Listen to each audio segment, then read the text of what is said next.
Hello दोस्तों, स्वागत है आपका हमारी एक और वीडियो में जिंगल क्रिएटिव आर्ट की। और आज हम करेंगे एक चैप्टर। जैसे कि आप जानते हो, समर वेकेशन स्टार्ट हो चुकी है और बच्चों को मिला होगा हॉलीडे होमवर्क। मेरी बेटी को भी हॉलीडे होमवर्क मिला है और उसको हिंदी का मिला है। 3 चैप्टर्स उसको करने हैं यूनिट टेस्ट के लिए। तो चलिए स्टार्ट करते हैं फर्स्ट चैप्टर से। मैं आपको डेली एक चैप्टर करवाऊंगी और अगर आप इंटरेस्टेड हो तो प्लीज मेरी चैनल को लाइक सब्सक्राइब कीजिए। अगर आप भी 5th क्लास में पढ़ते हो, 5th क्लास की ये है हिंदी की बुक और ये चैप्टर का नाम है उठो धरा के अमर सपूतो। तो चलिए शुरू करते हैं। जिंगल, आप तैयार हो? चलो चलो स्टार्ट करते हैं। तो चलिए फ्रेंड्स, स्टार्ट करते हैं चैप्टर उठो धरा के अमर सपूतो। इसके कवि का नाम है द्वारका प्रसाद माहेश्वरी। तो चलिए यहाँ से शुरू करते हैं। बताइए जिंगल, ये कौन है? ये स्वतंत्रता सेनानी है हमारे, उनके नाम आपको बताने हैं। ये कौन है? महात्मा गांधी। ये कौन है? चंद्रशेखर आजाद। ये कौन है? सरदार भगत सिंह। हम्म। राम राम प्रसाद बिस्मिल। बिस्मिल। चलिए अभी चैप्टर स्टार्ट करते हैं। उठो धरा के अमर सपूतो, पुनः नया निर्माण करो। जन जन के जीवन में फिर से नई स्फूर्ति नव प्राण भरो। धरा होती है भूमि, अमर सपूतो, अमर कौन होते हैं? जिनको मारा ना जा सके। सपूत कौन होते हैं? पुत्र, बेटा। पुनः फिर से, निर्माण बनाना किसी चीज को। स्फूर्ति, फुर्ती, तेजी से फुर्ती। नया प्रात है, नई बात है। प्रात मतलब सवेरा, नया सवेरा सुबह है। नई किरण है, ज्योति नई। नई उमंगे, नई तरंगे, नई आस है, सांस नई। युग युग के मुरझे सुमनों में नई नई मुस्कान भरो। उठो धरा के अमर सपूतो, पुनः नया निर्माण करो। इसमें कवि क्या बोल रहा है? बच्चों को बता रहा है वो सारी चीजें, है ना। बच्चों को क्या बोल रहा है? हे धरती के वीर पुत्रों, तुम देश के नेता हो। उठो, उठकर आशा, विश्वास और नई उमंगों से अपने देश के पुनः निर्माण के कार्य में लग जाओ। ठीक है, क्या बोल रहा है वो? फिर से आप बताओ अब। कवि क्या बता रहा है बच्चों को? उठो धरा के अमर सपूतो मतलब लाउड। उसका मतलब है कि धरती के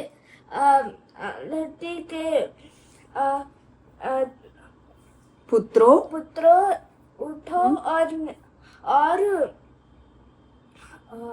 तुम देश के नेता हो।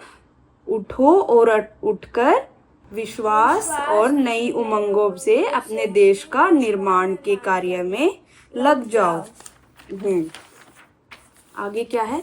कली कली खिल रही इधर, वह फूल फूल मुस्काया है। धरती माँ की आज हो रही नई सुनहरी काया है। नूतन मंगलमयी ध्वनियों से गुंजित जग उद्यान करो। सरस्वती का पावन मंदिर, यह संपत्ति तुम्हारी है। तुम में से हर बालक इसका रक्षक और पुजारी है। शत शत दीपक जला ज्ञान के, नवयुग का आह्वान करो। उठो धरा के अमर सपूतो, पुनः नया निर्माण करो। सुनहरी काया क्या होती है? सुनहरी, सुनहरा रंग जो होता है उसको बोलते हैं सुनहरी काया। शरीर, ध्वनि मतलब आवाजें। उद्यान बगीचा। रक्षक जो रक्षा करने वाला होता है। शत शत सौ सौ। आह्वान, आह्वान पुकारते हैं हम किसी को, जैसे आह्वान करते हैं ना, बुलाते हैं, उसको क्या बोलते हैं? आह्वान। ठीक है, चलो। हाँ, बुलावा। चलो अभी हम शुरू करते हैं क्वेश्चन आंसर। ठीक है, शॉर्ट आंसर। कवि किसके आगे चुनौती प्रस्तुत कर रहा है? धरती के अमर सपूतो। आंसर पूरा बताओ। कवि धरती के अमर सपूतों को के आगे के आगे चुनौती प्रस्तुत कर रहा है। कवि किसमें नई स्फूर्ति और नए प्राण भरने की बात कह रहा है? जन जन आंसर पूरा।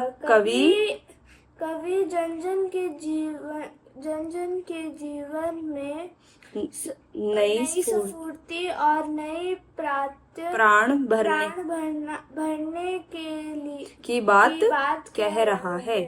कविता में जग का उद्यान कैसे गुंजित होगा? कविता में जग का उद्यान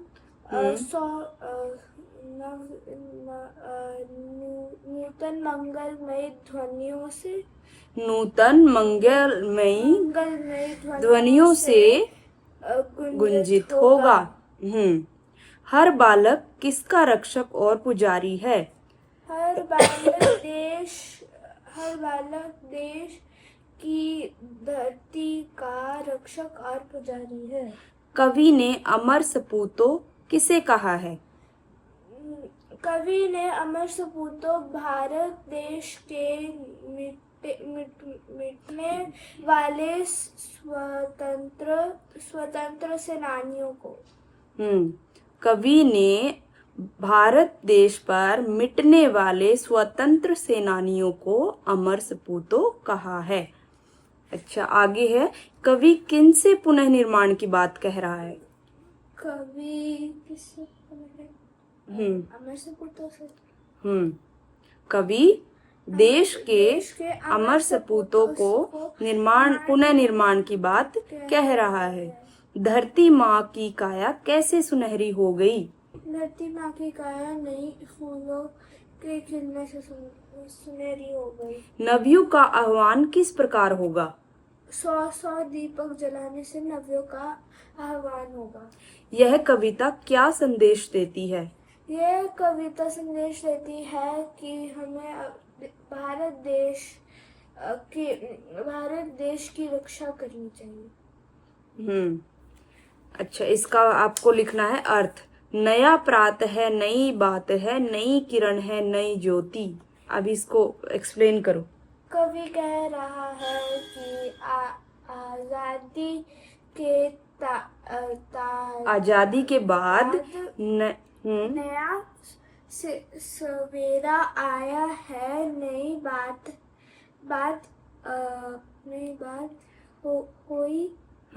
बात हुई है।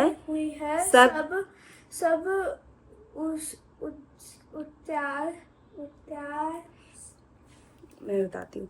कवि इसमें बोल रहा है कि आजादी के बाद एक नया सवेरा आया है। प्रात क्या है? सवेरा। नया प्रात आया है। हर बात नई है।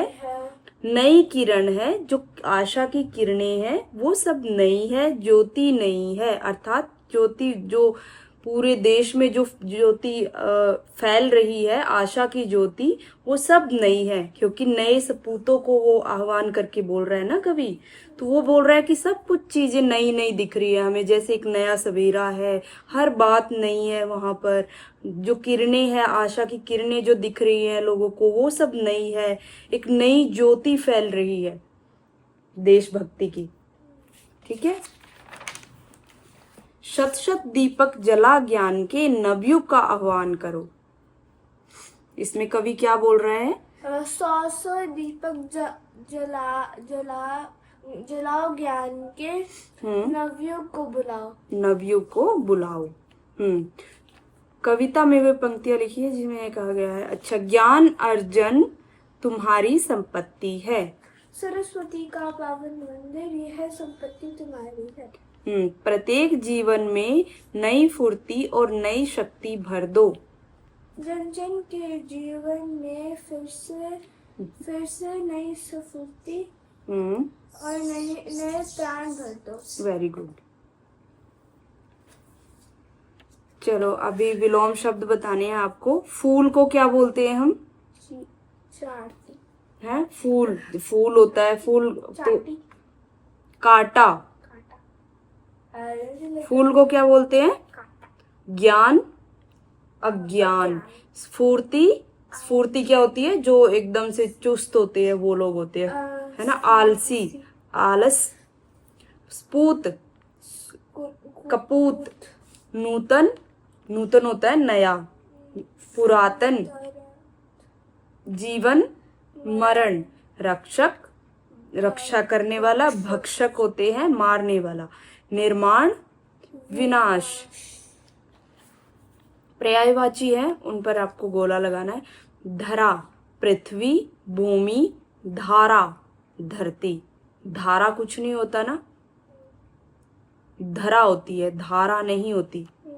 सुमन होता है फूल, फूल। बाग, कुसुम, प्रसून। बाग, बाग फूल थोड़ी होगा, बाग तो बगीचा होता है, उसमें तो बहुत सारे फूल होते हैं, तो ये क्या है? ये अलग है। जग, विश्व, दुनिया, संसार, देश। देश तो एक होगा ना, विश्व बताना है हमें, पूरा संसार, तो ये अलग है। उद्यान, वाटिका, कली, बगीचा, बाग। जैसे वो था बाग, तो इसमें कली तो सिर्फ एक हुई, तो ये अलग है।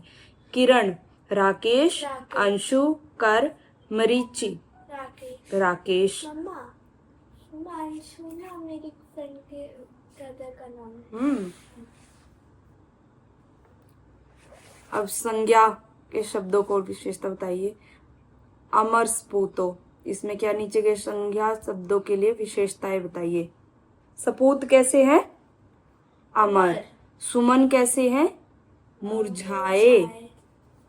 मुस्कान नई होनी चाहिए। काया सुनहरी। अच्छा, इसमें जो दो दो बार आए हैं वो जैसे जन जन, इन्हें पुनरुक्त या शब्द युग्म कहते हैं। हम सारा चैप्टर करेंगे ना। कविता में से 5 पुनरुक्त शब्द ढूंढ कर लिखिए। शत शत बार बार आया था ना, शत शत। शात शात नहीं है, शत शत। युग युग, आपने शात शात लिखा हुआ है, ये शत शत आएगा। युग युग, कली कली, फूल फूल, नई नई। ठीक है, आगे आपको हाँ वर्ण विच्छेद करने हैं आपको। वर्ण विच्छेद कौन सा होता है? अलग अलग अलग अलग लिखने हैं ना, उनको वर्णों को अलग से लिखना। मुस्कान, जैसे म, उ, स, अ, क, आ, न, अ। निर्माण, न, ई, र, म, आ, न, अ। देखो जब पूरा वो नहीं आता ना, उसमें हलंत आएंगे सब में, पता है ना? व्यंजन में जब वो होता है बड़ा, जब वो नीचे उप की मात्रा आती है तो उसमें हलंत बन जाता है। तो ये चैप्टर हो गया फ्रेंड्स हमारा कंप्लीट। फर्स्ट चैप्टर हमने कर लिया है। अगर आपको इसमें कोई भी प्रॉब्लम आए, कोई क्वेश्चन हो, तो कमेंट बॉक्स में जरूर लिखिए और हमें बताइए कि कहाँ से चैप्टर आपको समझ में नहीं आया। बहुत इजी है, इसमें खाली कवि ने अपने कुछ विचार इसमें दिए हुए हैं। और अब इसका मैं इसको टेस्ट लूंगी, टेस्ट बनाऊंगी, उसके बाद जिंगल इसका टेस्ट देगी। आप भी इसको लिखने की जरूर कोशिश कीजिए, क्योंकि लिखने के बाद ही प्रैक्टिस होती है। हिंदी में आपको लिखना आना चाहिए, कहीं भी मात्राओं की गलती ना हो, तो इसलिए आपको प्रैक्टिस करनी है लिखने की। आप इसको क्वेश्चन लिखिए, उसके बाद अगर आपको पूरा आंसर नहीं लिखना, तो जो आपको टफ वर्ड्स लगते हैं, शब्द लगते हैं, उनको लिख लिख कर जरूर देखिए, क्योंकि कई बार बहुत सारी गलतियां हो जाती है, मात्राओं में बहुत गलती होती है, तो आप उनको जरूर लिख कर देखिए। तो फ्रेंड्स, अगर आपको हमारी वीडियो पसंद आई है तो प्लीज़ लाइक शेयर और कमेंट जरूर कीजिएगा। फिर से आएंगे एक नए चैप्टर के साथ, और साइड बाय साइड हमारे क्राफ्ट का तो चलता ही होता है। आप क्राफ्ट जरूर देखिए, हमारे समर वेकेशन के क्राफ्ट भी हमने स्टार्ट किए हैं, और ये एजुकेशनल ये सब्जेक्ट का भी मैं करवाऊंगी साथ में। अगर कोई नया चैप्टर है जो आपको समझ में नहीं आया हो हिंदी का, तो मैं वो भी करवा सकती हूँ। या फिर कोई क्राफ्ट है आपके माइंड में, कोई प्रोजेक्ट आपको स्कूल से मिला है और वो चाहते हो कि मैं उसको एक्सप्लेन करूँ या बना कर दिखाऊँ, तो मैं उसको भी ज़रूर बनाऊँगी। प्लीज़ आप कमेंट में ज़रूर लिखिए। Thank you so much friends. Bye bye.